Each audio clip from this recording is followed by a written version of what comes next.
Okay, well, welcome everybody. My name is Luke Stocking. I am the Director of Public Engagement at Development and Peace, Caritas Canada. For those who aren't aware of Development and Peace, we're the international solidarity organization of the Catholic Church in Canada, founded by the Canadian Conference of Catholic Bishops in 1967, which it's an easy year for Torontonians to remember, I always say, because it's the last time we won the Stanley Cup. So, the mission of Development and Peace, if you look at the mission statement on our website, is to address the root causes of poverty, oppression, and inequality by working with partners in the Global South and mobilizing Canadians in the common struggle for justice and peace. And that is it's a very wide-ranging topic, justice and peace and the earth. And so I want to have this to be more of a conversation than a lecture, so we'll have it in conversation style, and maybe in the spirit of conversation, and since we're a small enough group, maybe we could just go around quickly the circle and introduce ourselves, maybe what brought us here today, without like a 5-minute discourse. I'm not trying to cheat and eat up half of my presentation time by having people introduce themselves, but when it's a small group, it's kind of nice to know who are we sitting in the circle with. So maybe we can... Gemma. Nice to meet you, Gemma. I am a widow for 4 years now. I was married for 53 years, and I have 2 daughters and 3 grandchildren. And I'm very active in my parish, and with your introduction, I lit on the word root cause, because I would love you to address that, because I think we are missing a lot of information about the root cause of a lot of what we've talked about today. My name is Joe. I'm actually just here because my dad organized it, to be honest. Okay. I like to listen, so. I love it, that's good. Great. My name is Brian McDonough. I'm from Montreal, a long-time member of Development and Peace, and I was director of the Social Action Office at the Catholic Archdiocese of Montreal for about 25 years. I also teach at Macquarie University. Oh, I went there. You did? Oh, what department? You can sit there if you like. I'm Louise Royer. I'm the actual director of the for 8 years now, and I'm also as a delegate of the diocesan of the social action in the Front commun pour la transition énergétique. This is a coalition in Quebec,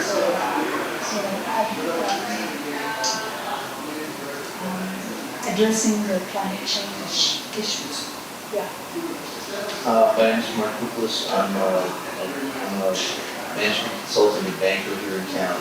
I'm actually here because my son and his girlfriend both teach here. And they told me about it this week, so I'm here.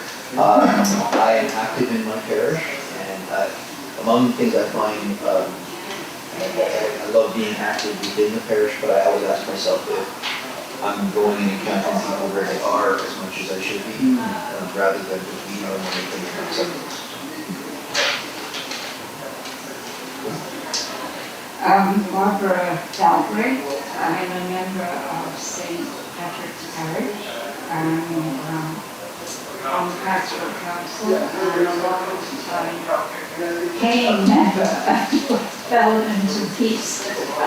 Oh, wow.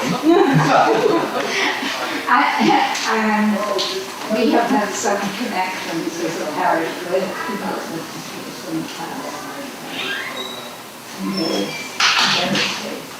But I'm glad to meet you because I read your letters on the newsletter. Oh, thanks. Well, Hi everyone, my name is Jennifer Yide. I am also from St. Patrick's Church downtown, and I serve on the council with Barbara. And I'm essentially here today because I recently met Matthew probably a few months ago, and he told me about today's conference, and I'm always looking for ways to become more conscious myself as a Catholic, and to find ways to build up community within our parish downtown. So I'm here today to listen and to see if there's anything that kind of strikes me that I could bring back to our parish downtown. My name is Margaret Smith. My background is in nursing.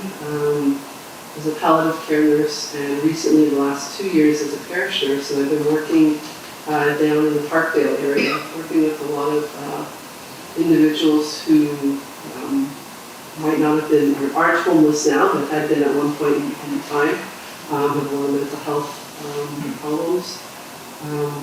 And I've also, over the last 25 years, have done mission work, and been on the board of trying to serve with the missionaries of the poor. So I really have deep down in my heart a little helping those who are less fortunate, and yeah, seeing some of the meeting those needs, right? Not so much as recognizing the root causes, but trying to help meet the needs and to empower. That's the word I like to use, empower. Right? So. Thanks. My name is Paul. I was told by my wife to come today. I think your son Victor? Yes. Okay, so we know Victor and his girlfriend. Yeah. Really fast, yeah. So they invited my wife, and my wife brought me here. Thanks. Yeah.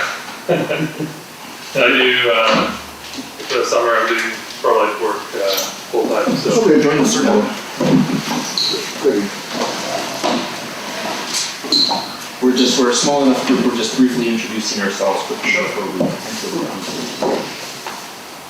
maybe you can go to give. Well, give him a moment. My name is Sabrina Chafari. I work for the Sisters of St. Joseph of Toronto as their entire ecology specialist in their Ministry for Social Justice, Peace and Creation Care. I did not come up with the titles. Well said. Thank you. I've had a little bit of practice now.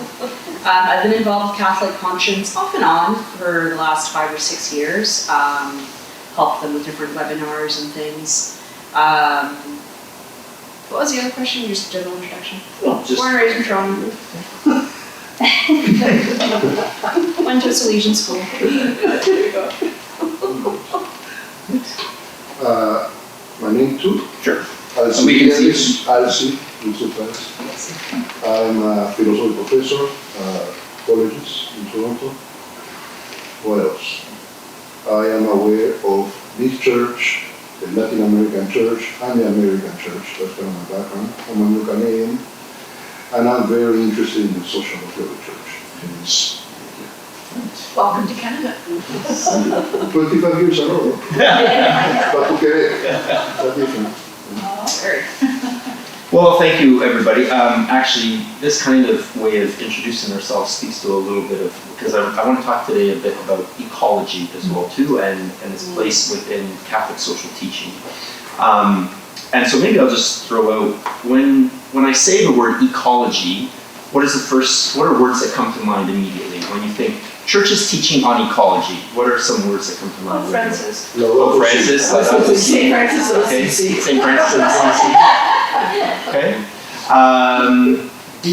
Bees. Okay. Human ecology by Dr. Okay.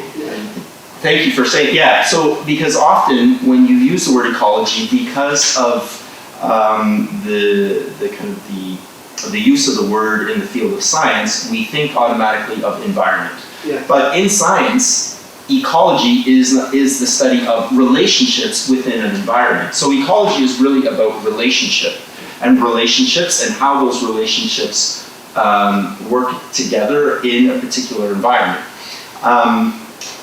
When I just got back from Rome yesterday, family vacation, so it's about like 10 o'clock my time, I think. And when I was in Rome, I had the chance, it was the first time being in Rome since Pope Francis passed away. And so I had the chance to go to the Basilica Mary Maggiore where he's buried and to pray at his tomb. And at the Basilica, they actually had free hardbound copies of Laudato Si, just sitting on the table, and I picked one up and walked away. What I language? assume they were free. Nobody chased me out of the basilica when I. What language? They had them available in Italian, Spanish, and English. So they had. So I picked up an English copy. So it's a much nicer copy than my CCC. Nothing against the CCCD publications, but it's a much nicer. And I thought I would just open with a prayer. The prayer that we find. There are actually two prayers at the end of the encyclical. So I know we have a brand new encyclical from Pope Leo. I'm going to talk about Laudato Si a little bit today, and I thought I would just open with the prayer. And this is the first. So there are two prayers: a prayer for our earth, which Pope Francis put into the encyclical, that would be appealing to all people of goodwill, whether Christian or not, and then there's a specifically Christian prayer as well too. And I'm going to read the first one only because it's shorter. The second prayer is quite beautiful as well too. But I'll read this, a prayer for the earth, and so maybe you can join me in the spirit of prayer as we pray this.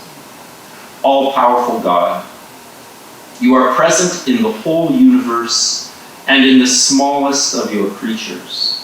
You embrace with your tenderness all that exists.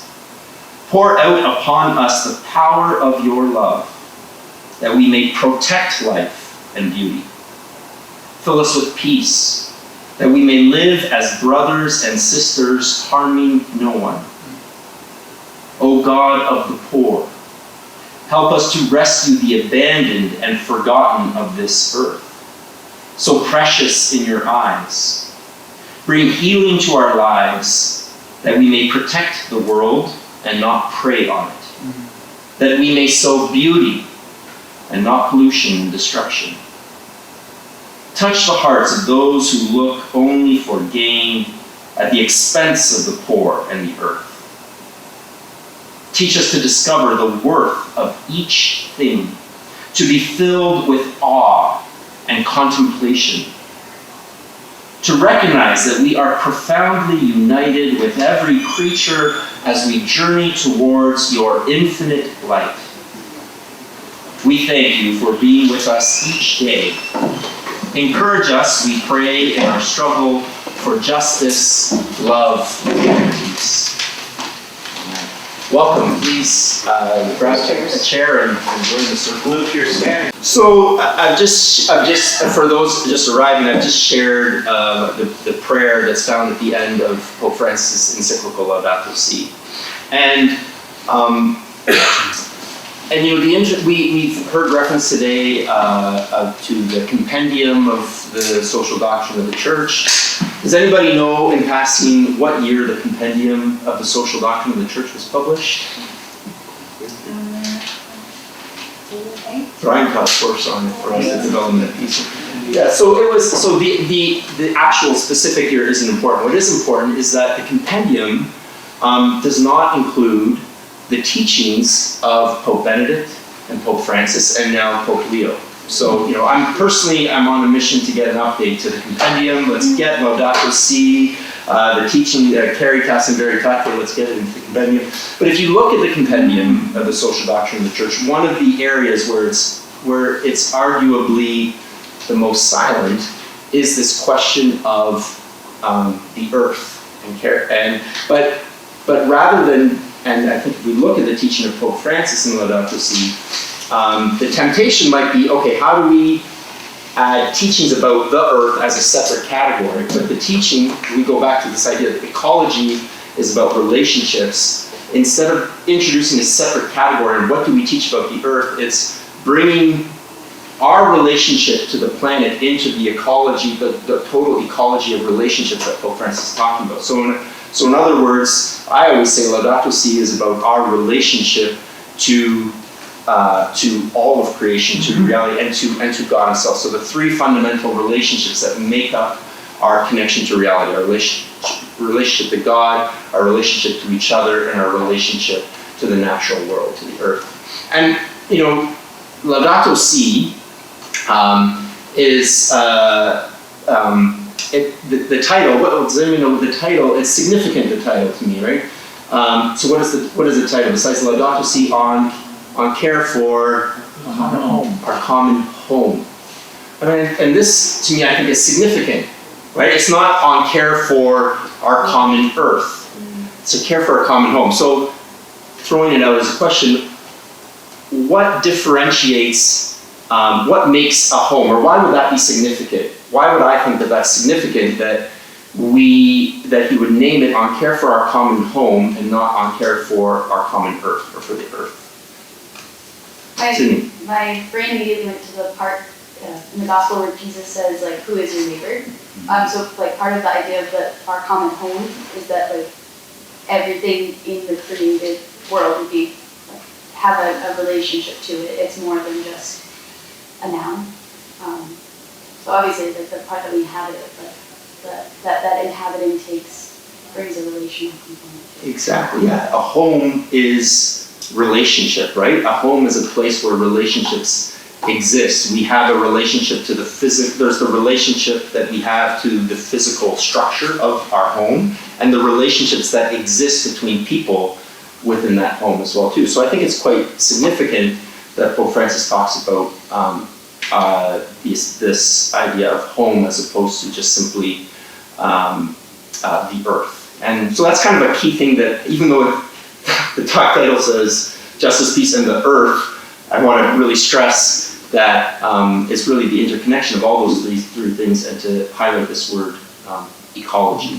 So, I think we are growing still as a community of faith, I think, in our understanding of and how we are learning and receiving these teachings on adding the natural world we created into our sense of ecology, and that connection between relationship between God, people, and the planet.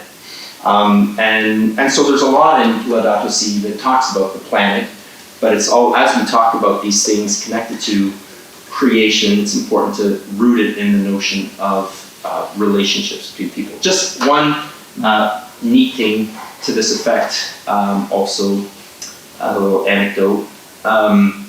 So in Laudato Si, at one point, Pope Francis talks about how in places where, in the world where there is an impoverishment of the natural world, that relations between human beings can actually help as an antidote to that. So he's talking about in his own experience of ministry in the slums of Buenos Aires, for example. So, and I found that really interesting. So I live here in Toronto, the concrete jungle, and I had an interesting experience where I kind of took this idea, and I'm riding the subway, jam-packed with people, there's not a, and I just imagined each of them as a beautiful flower.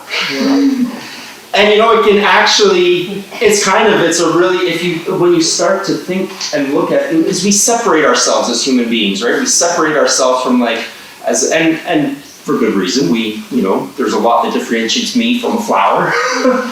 But it was a way to remember that we are part of creation. We are made up of the stuff of the earth, like from dust to dust, right? When the Ash Wednesday put, from dust you came, dust you will return, right? Like, we are made of the earth, like 80% water, so I think that's actually a first step for me, at least in my own journey.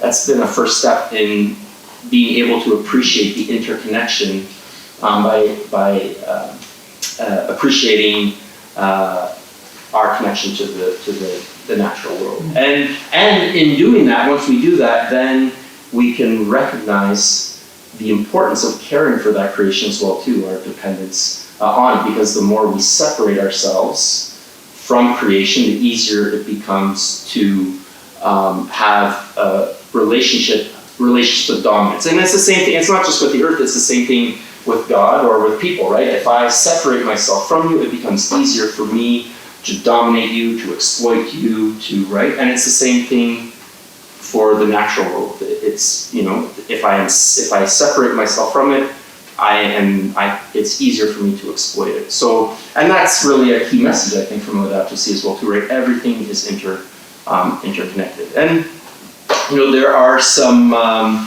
it's funny, in all the different things I've done on Laudato Si in particular, one of the most contentious debates we had on Laudato Si was, it's probably the only encyclical or papal teaching that uses the word air conditioning. There's actually a little bit about air conditioning.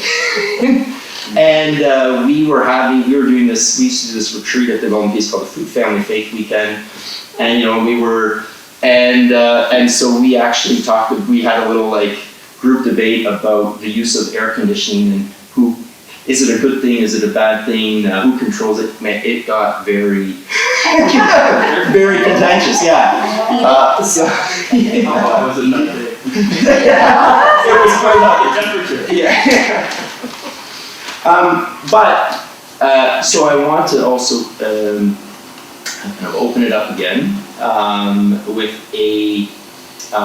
another anecdote, another story. So we heard, we heard a little bit today in some of the opening talks about, a focus on personal sin to social sin. I want to introduce another idea, which is ecological sin.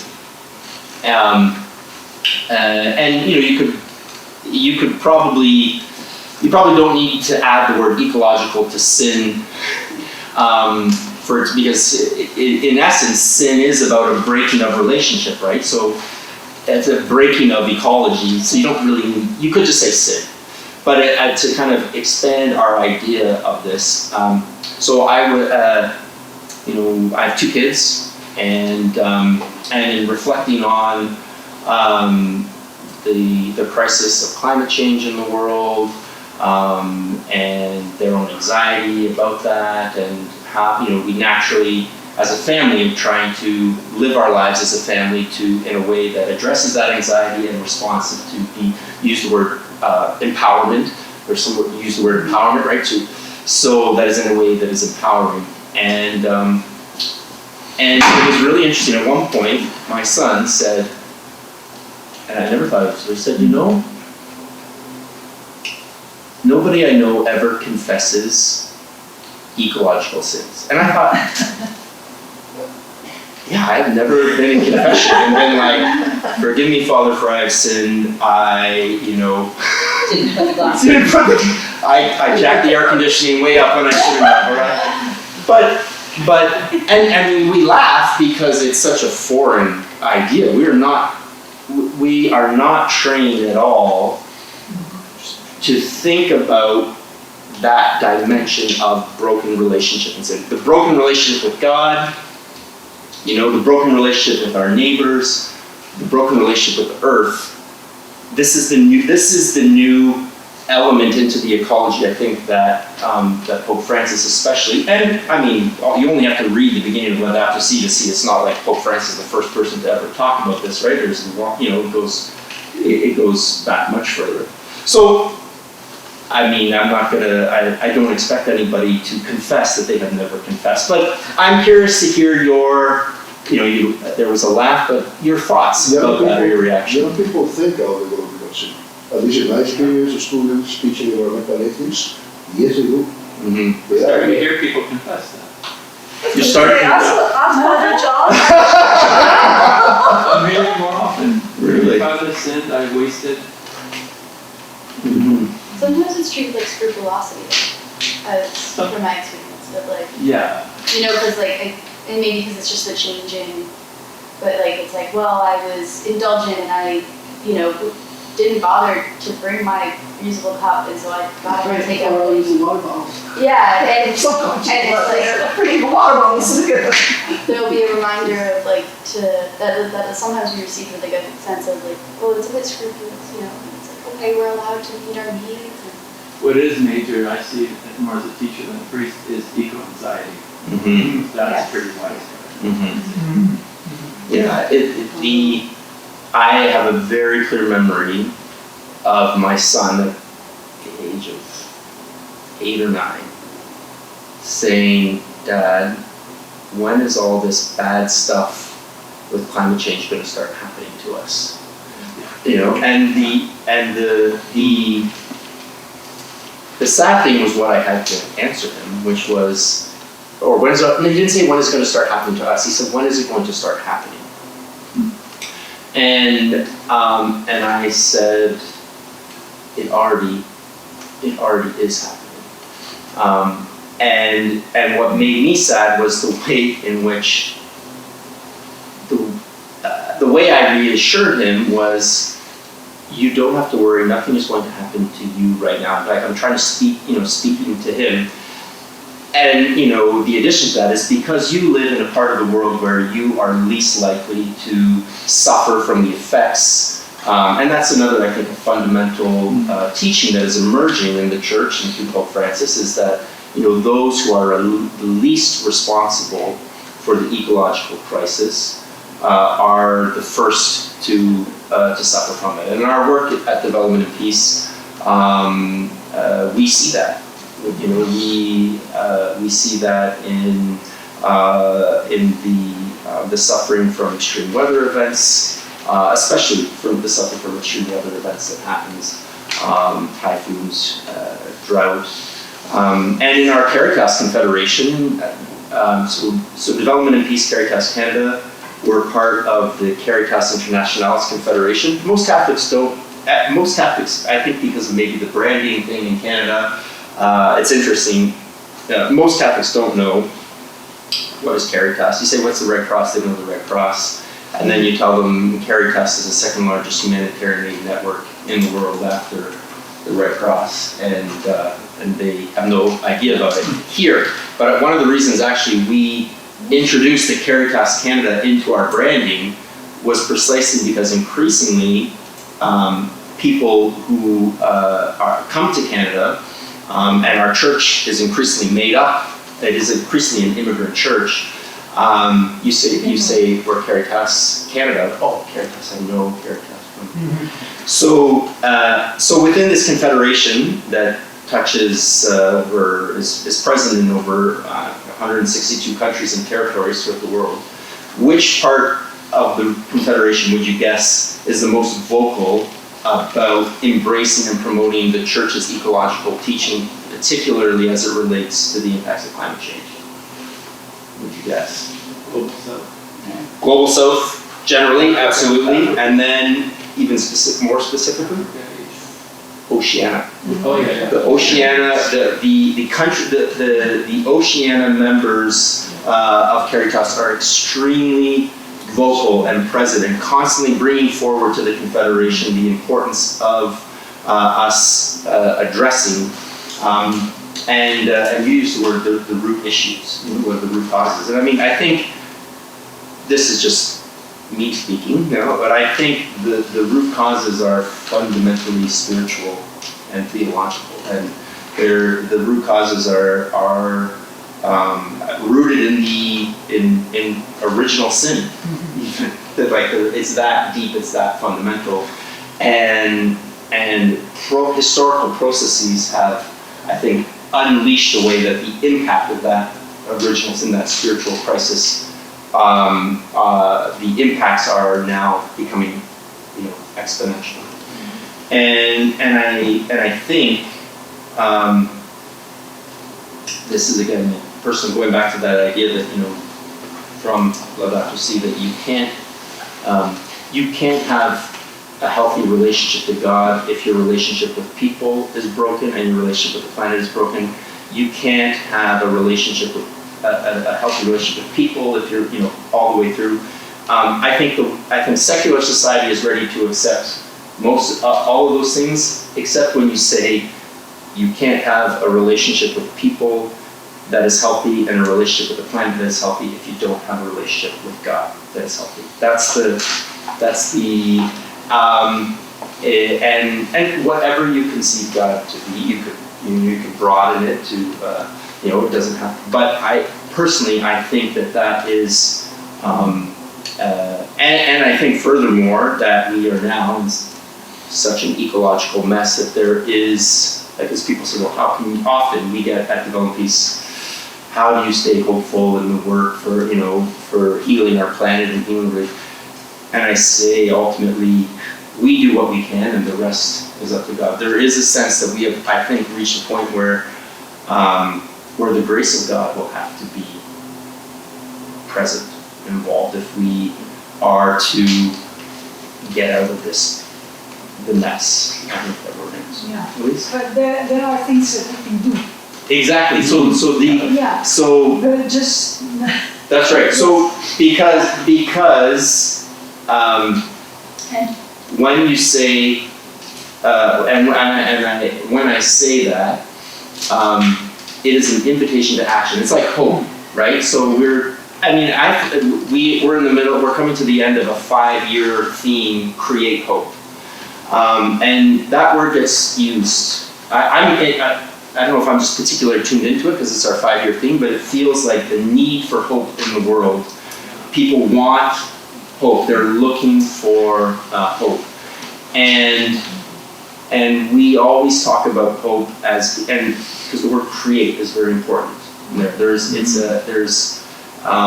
so it's the same way. The grace of God is never passive. It's always a response. It's a dance. It's a and there are things that we can do, but we can't fall into the trap of it's the same thing of thinking that it's a way of kind of domination or control, that we can control everything. We need to find ways to enter into the right relationship. The action is not about controlling, not about it. The action is finding how to enter, again, a healthy ecology, entering into right relationships. Sorry, you were going to add something. Sorry. Well, when I think about ecological sin, I think about how our family was enriched because of the exploitation of forests, and at the same time exploiting the forest, especially in Abitibi and we blocked the roots of indigenous people to circulate on the territories. There was a time where the logs were on the rivers and not on the root. So there are structural things, and we in Canada we are stuck with the petroleum problem. You know? The fossil fuels question is a very Canadian question. So Stephen Guilbeault resigned on it. So maybe it's not development pieces business, but it's our business as Canadians, I guess. So it's not easy. And it's not easy because it touches really the way we see the world and the way we see the habit of getting around in a car that has fossil fuels is not going to go away in a few years. It's part of the culture now. So it's not easy to address. It's more difficult than air conditioning. It's much more, and that's, I remember when Laudato Si came out to the world, one of the lines that zoned in on was that the replacement of fossil fuels without delay. That seems to be one of the fundamental questions is how do we move forward in that direction with minimal, it becomes complicated. But at the same time, there are, it's complicated for those who have the most to lose. I know there are many people in the world for whom it's not complicated. A good portion, it's not complicated that we need to move away from it because they don't have, as much to lose. So lots of hands. Okay, we'll go here and then Sydney and I just wanted to talk quickly about air conditioning, because I was thinking about that. We talk a lot about climate resiliency now, as we talk about, we need the grace of God to get us through this, because we are at a point where we're seeing, I'm looking at the window, there's so many broken trees, we have more windstorms, we have more rainstorms, we're having a record-breaking hot summer this summer. I work for a city council downtown, and one of the things my boss did that I think is just amazing, no one knows about it, because it's not a thing we talk about, but when you throw up a new building in the city of Toronto, we get what's called now a community benefit charge, used for section 37. It's a chunk of money you get to throw towards some other community benefit project, like a new community center or something. And for a while there, she would take that money and put putting heat pumps into affordable housing buildings, supportive housing buildings, TCHC buildings, made them run more efficiently, less run in the power system, less emissions, but also quite critically, those buildings will be cooled this summer. We have a record-breaking hot summer coming. Fewer people are going to die because my boss made that step with the air conditioning. I think it's really cool that she can say that and was able to do that, but also like, it does, I think, start very small, and that kind of resiliency can go hand in hand with getting us off of fossil fuels and getting us away from the chemicals that destroy our ozone layer and everything else. And so, I don't really know where I'm going with that specifically, but air conditioning has, a green leaf. Oh yeah, and I think, Yes. yeah, for sure, and actually, I mean, another, and I don't know if it speaks to the change of our climate, but I found it really interesting that we have very strict regulations around, for landlord tenants around maintaining a minimum temperature, like you have to have heating so it doesn't get, but there's no similar regulation for how hot, like that you have to actually, so if I'm a landlord, I have to make sure that the temperature doesn't fall beneath, unless it's changed, but We just got in Toronto, but it's very controversial. It's 26 degrees, and there's a lot of concerns about retrofitting buildings. So it's not good enough yet, and I got a lot of complaints about it. We just got in Toronto after this summer. There you go. Cindy. Yeah, so I was just, the fossil fuel, end fossil fuel dependence now, it was really interesting, it made me think, there's a whole portion of the world for which that's something that's easy to agree with, right? Their lived experience is so dependent on that. And then also from my own experience with climate activism and coming from an American background and dialoguing with people, the idea of a just transition for fossil fuel laborers, because a lot of fossil fuel dependent jobs are not well-off jobs. They're not in the C-suite. They're in precarious employment and coal mines in Appalachia. I've spoken with Appalachian coal miners and about this stuff, and then it's they don't want their kids to be born with some of the deformities that come with coal mining and the runoffs, and also where they don't feel confident they have anywhere to go. And so ending dependence requires a just transition. And that's a lot easier said than done. But that's a tension too, is something, wanting to be committed to that and having to think about how you get there. Yeah, those words, just transition, and again, it comes back to ecology in the sense of relationship with human. We see there actually before the chance to go to COP30 in Brazil. So for those that don't know, COP, it's the Conference of the Parties, focused on the international response to climate change through the United Nations. And actually, just small fun fact on that, we were very proud. We had, the church was very present at COP30 in Brazil, very present.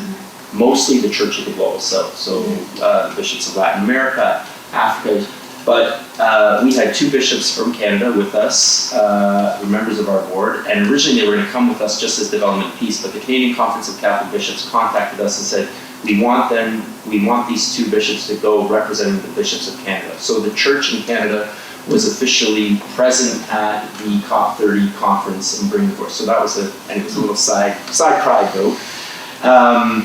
But in advance of COP30, so CELAM, which is the continental conference of bishops' conferences in Latin America, SECAM, which is the equivalent in Africa, and the FABC, which is the equivalent in Asia. So essentially the Church of the Global South put out a document ahead of COP30, and in the title of the document it said, against false green solutions.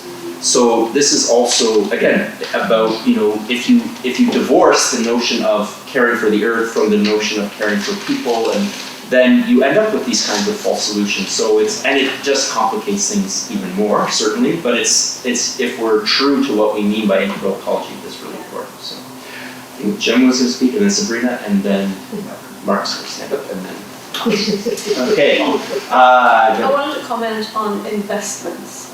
I think each of us, it behooves each of us to look at our investments And if we have mutual funds, to understand that the mutual fund manager has this many companies that he or she invests in, and unless we know what they are, we do not know if we are supporting fossil fuels or whatever.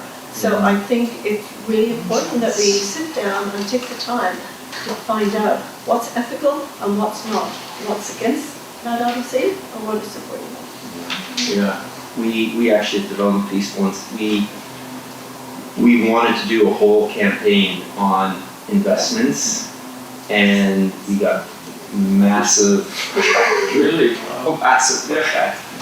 Yeah, it's very, because notions of sacrifice are difficult. Yes, it's part of that original sin thing we were talking about. It's pretty. Well, very briefly, the conversation at hand captures what I wanted to mention earlier. I've had it sort of pinned in my mind, the comments around climate anxiety, particularly around youth and ecological sin. And from my experience as an environmental educator, a lot of that climate anxiety isn't coming from the knowledge that young people have of what's happening.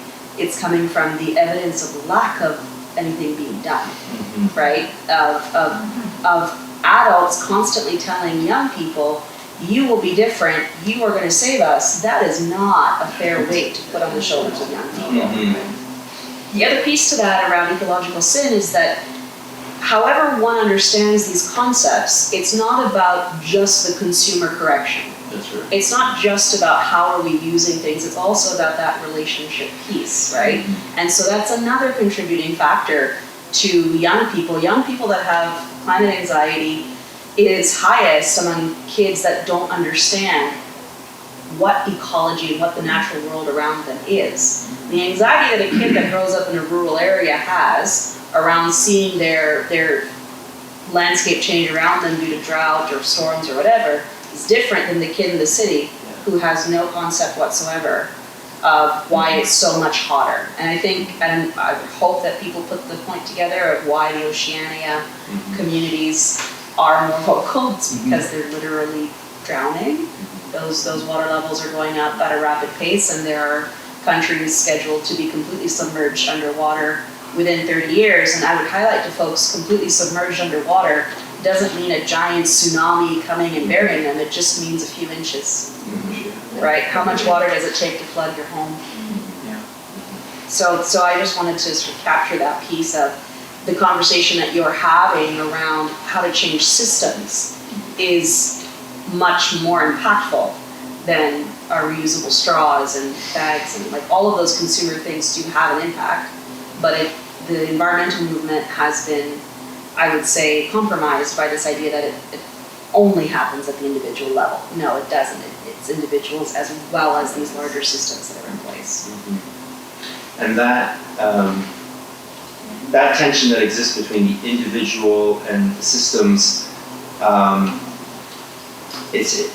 we had a really interesting experience in my own family. So the older kid was like, protesting does nothing. You're gonna change the fossil fuel companies. You're gonna you have to focus on like individual action, like. And he went full zero waste mode, and let me tell you, it was very difficult. Yeah, you're like, okay, well, I forgot my reusable shopping bag, so I guess I'm. Did he try introducing family cloth? Oh no, yeah, we had family. Family cloth is this very granola, in my speak term, of reusable towels for personal sanitation, for personal hygiene. Okay. So you use a family cloth, which is a stack of towels, you wash it, use it again. I don't prescribe this, it's just I know this is a thing that happens, especially with zero waste. Oh, well. He didn't get there, so. I don't think he quite got there, but it was, anyways, but the point is that he was like, it's only individual action that can make any difference. My other kid was like, what? Going zero waste is going to do nothing. So it was like full on like political action. That's the only solution is political action. And we had these two extremes in our family of like. But what was beautiful to see was how both in dialogue, both perspectives started to see the importance of both. And because that's what creates culture. What we need is a cultural ecological. When Pope Francis speaks about ecological conversion, it's not just simply individual conversion, it's collective and cultural conversion. And to achieve cultural conversion, you have to have individual action, but you also have to have political and collective action that starts to shape and change culture. And we actually, we had a campaign. One of the more interesting postcard campaigns we had at Develop Peace, I thought, was we were trying to influence Canada's position ahead of the Paris climate talks that was back in 2015, right when advocacy came out. And so we had people sign postcards where they said, this is what I'm going to do. This is my commitment, and this is what this is what I want you as the government of Canada to do. So I'm demonstrating my own commitment to this cause this way, and we want, and it was a really interesting campaign to, so both things are, yeah. Sorry, Mark, you were going to say something. And I was going to tie together, so a lot of the anxiety it's information and a lack of motion that is causing people to lose hope. And I think one of those things that I took away from that line, as you read, as quickly as possible, when possible, moving away, ending use of fossil fuels. It doesn't say end it right now, let everybody freeze this winter. It doesn't say, no, I guess you have to walk everywhere, so you can't drive your car until we invent a better one. And it doesn't say, if you happen to work in this industry, yeah, you should probably start. It doesn't say that. It says we need to find a better way. And so one of the more positive things for me has been, and this has actually been frustrating in the more recent political climate down south, where apparently, windmills are bad and electric car batteries are bad and so on. To be honest, they might not be perfect. They might not be the next right solution. They may create a different kind of environmental problem in the next 50 years. But there are different ways of trying to approach the problem, and we're not going to find a way unless we try different effects, different ways of getting to the end of the problem. And it's similarly, maybe you don't have to go to family housing, but there's a lot of ways you can use 10% less. There's a lot of ways you can buy 10% less the next time you're on Amazon, rather than not worrying about it because you're just going to send it back. By the way, oh shit, it's going to take. You can think of ways that you can do more simply. Yeah, and live more simply, and not impoverishing yourself, but just a little more simply. And you can make those choices, and that can give hope, but it means making a lot of conscious choices and not just trying to stick to one. Yeah. Right, absolutely, thank you. Oh, yeah, Elsie, you were going to speak, as you were. I was wondering if there's any effort that you all know of regarding defining the nature of the relationship. From what I'm seeing, it's a merely consequentialist, kind of supra-temporal utilitarian view where people who are not born yet are going to suffer. And that is not moving many into doing anything. And the nature of the relationship is up for grabs. Chesterton, if people like to call her that, he says we should treat her as a sister. We have a view of nature as mother, has a lot of problems, some of them post-humanist views that come out of that. Some people see it as we have a Protestant fetish with original sin. St. Francis Bacon, we submit nature, we tinker with it so that we advance science, which of course leads to problems, arguably. So we have a number of views, but none of them is telling us what is the actual nature. Laudato Si proposes something different that actually has connected with some atheist philosophers who are trying to naturalize axiology, namely finding values in nature itself. So our creatures in themselves have value, not insofar as they are useful to us. And Francis speaks in that platform that we are. Also, of course, connecting poverty with the issue of the economy. But still there's, as far as I know, there's a PhD that needs to be done. Somebody has to write a PhD connecting that proposal of Francis in finding value in nature in itself with what is happening already in philosophy, that is, let's say, not religious. Because, at first we don't know how to relate, how is it that we're going to do something about it. So I'm wondering if there's anything done in that respect in that institution that you're part of. In development and peace? Yeah. It's been how we are approaching it as development and peace has been interesting because before this real notion of an integral ecology,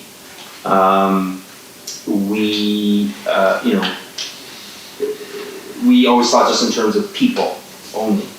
And now as we're thinking about more from an integral, the themes that we work on, again, trying to avoid that notion of like separating, like it's either an environmental project or it's a people-centered project, or like, so the projects that we are working with and supporting, we're increasingly looking at to what degree do they have an ecological dimension in the sense of that they are, and how to do it in a way that is also not colonial and oppressive. So, like, for example, I remember we were sharing, we were talking about a project that we had with a small cooperative in Haiti, and they were raising chickens, and somebody's like, are they being given organic feed? And we're like, are they being treated humanely or so we use, just as a practical example, and again, we're sort of using language and we're still sorting it out as an organization, how and what it means. We used to say the different thematic areas that any project that we would have has to touch on one of these thematic areas. And the thematic area that we used to call it management and control of natural resources. Now that theme is called ecological justice. Yeah. What does that mean practically in the transformation in an idea, in a philosophical sense, from calling it control and management of resources to ecological justice? That's big. There's ecological racism as well. Right. Your university has a lot of papers on that. Yeah. So there needs to be some kind of communication there. Yeah. On the other hand, Goldtooth, indigenous philosopher, he said it's all bullshit. Just for example, stewardship. We're stewards of nothing. For him, it's more than Mother Nature. It's like we belong to, So it steps out of the canon of Western thinking. So how to get to there and say this is the type of relation that we need. I think it is happening because I see it even there's been a shift in, I would say, even Catholic social teaching circles and discussion, moving from, I remember learning stewardship, and the whole focus was on stewardship. We were moving away from this idea of stewardship now to right relation with creation and part of it is also in that right relations, I think, away from, I think it's becoming increasingly this idea of extractivism, moving away from, so nature as something from which to extract. Finding a different way to relate to nature that is still, serves the needs of humanity, but in a way that is not an extractivist approach, but in a harmonious, sustainable, right relationship approach. But it's anyways, we are coming to close to the end of time. Maybe we'll take a last. Pardon? Paul also, I know. Oh, okay. Sorry, Paul, I missed you. Well, you haven't spoken yet, Paul, so you go ahead, and then Paul, Brian, and then maybe we can close the conversation. Is this right time? It's the right time, but I think everybody's going. Yeah. So go ahead.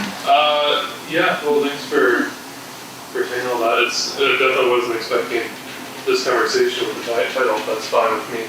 I kind of look at the writings of the Pope in there. It was interesting that he mentions fossil fuels, because the fossil fuels, even in Canada itself, individual action is important.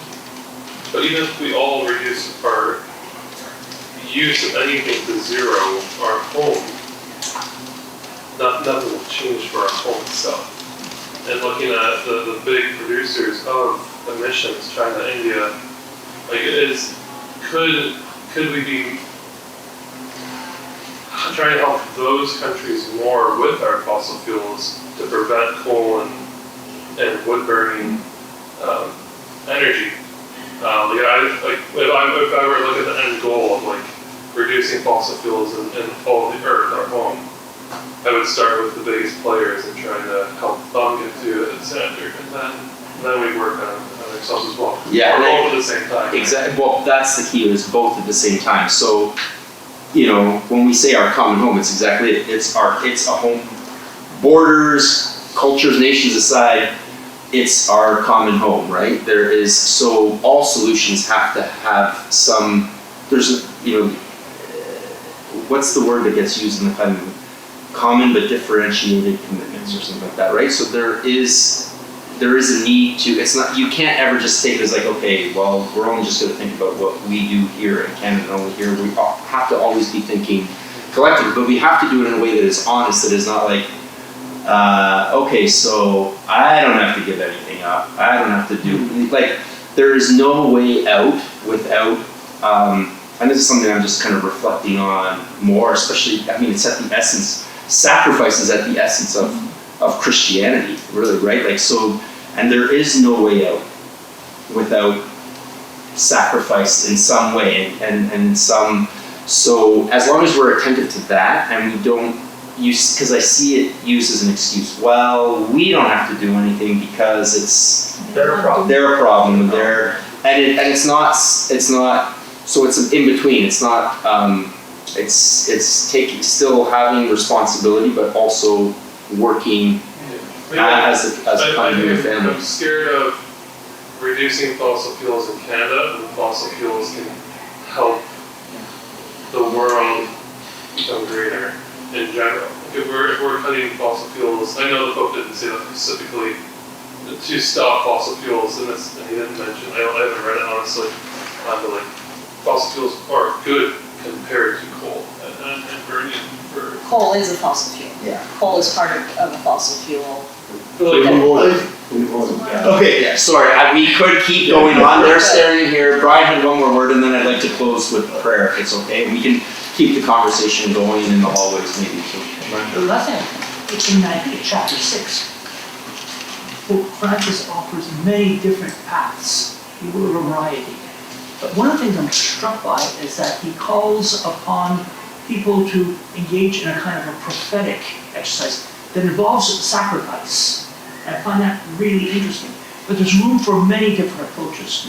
One of the things approaches that I find very interesting and challenging for a person that grew up in a Western scientific modern culture is, for example, drawing from certain indigenous traditions.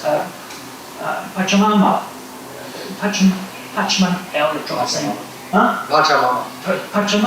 where you have yourself much more a sense of being part of something much greater, And I don't know about yourselves, but I'm more and more impressed by what I'm learning about our interaction with animals of all kinds, It doesn't mean that I devalue our uniqueness as humans, but to understand how we are part of something much bigger.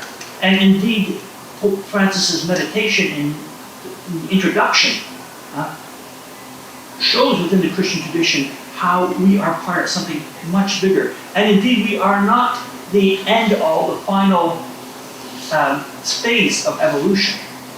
We're looking at something much more radical in terms of our work. But then also, coming back to that chapter 6 with the different, it's the prophetic dimension. I know my eldest daughter challenges me all the time. She's been challenging me for about 25 years about my eating of meat. She is very, very conscientious, very tough on that, She is a strict vegetarian. I can say she's a vegan, she's a vegetarian. She and her children, her husband, they will refuse to eat meat. She's right. I don't do that. But that's what I find really interesting, is that what the hell is it? I'm committed, I know the arguments, I'm concerned about, how, for example, whether it be Amazonia or parts of Salvador are raising, beef for consumption in El Norte. That's scandalous. But when is McDonough, myself, going to fight the bull? Well, if you really like eating meat, because I also really like eating meat, is, I say. Beyond meat? I like Beyond Meat. No, to eat outside the industrial system. So actually, I know vegetarians who are actually doing more who don't eat meat that have more of an impact on the planet because the foods that they eat, are Plant-based because are they're plant-based, factories. right? Versus a small peasant farm in Latin America, say somewhere or Ethiopia, where we visited, where they're killing their little animal on the farm but it's part of so eat outside. You can still eat meat, and you will reduce your meat consumption because that meat tends to cost a lot more money. So if you eat, so that's a good way to reduce your. Anyways, can we maybe close then? So we opened with the first prayer. Maybe we could close with the last prayer at the end of Laudato Si. And thank you everybody for the conversation. So this is a Christian prayer in union with creation. Father, we praise you with all your creatures. They came forth from your all-powerful hand. They are yours. Filled with your presence and your tender love, praise be to you. And maybe you'll see each paragraph ends with praise be to you, so you'll get the prompt and you can join me when I say that. Son of God, Jesus, through you all things were made. You were formed in the womb of Mary, our mother. You became part of this earth, and you gazed upon this world with human eyes. Today you are alive in every creature in your risen glory. Praise be to you. Holy Spirit, by your light you guide this world towards the Father's love and accompany creation as it groans in travail. You also dwell in our hearts, and you inspire us to do what is good. Praise be to you. Triune Lord, wonderful community of infinite love, teach us to contemplate you in the beauty of the universe, for all things speak of you. Awaken our praise and thankfulness for every being that you have made. Give us the grace to feel profoundly joined to everything that is. Praise be to you. God of love, show us our place in this world as channels of your love for all the creatures of this earth, for not one of them is forgotten in your sight.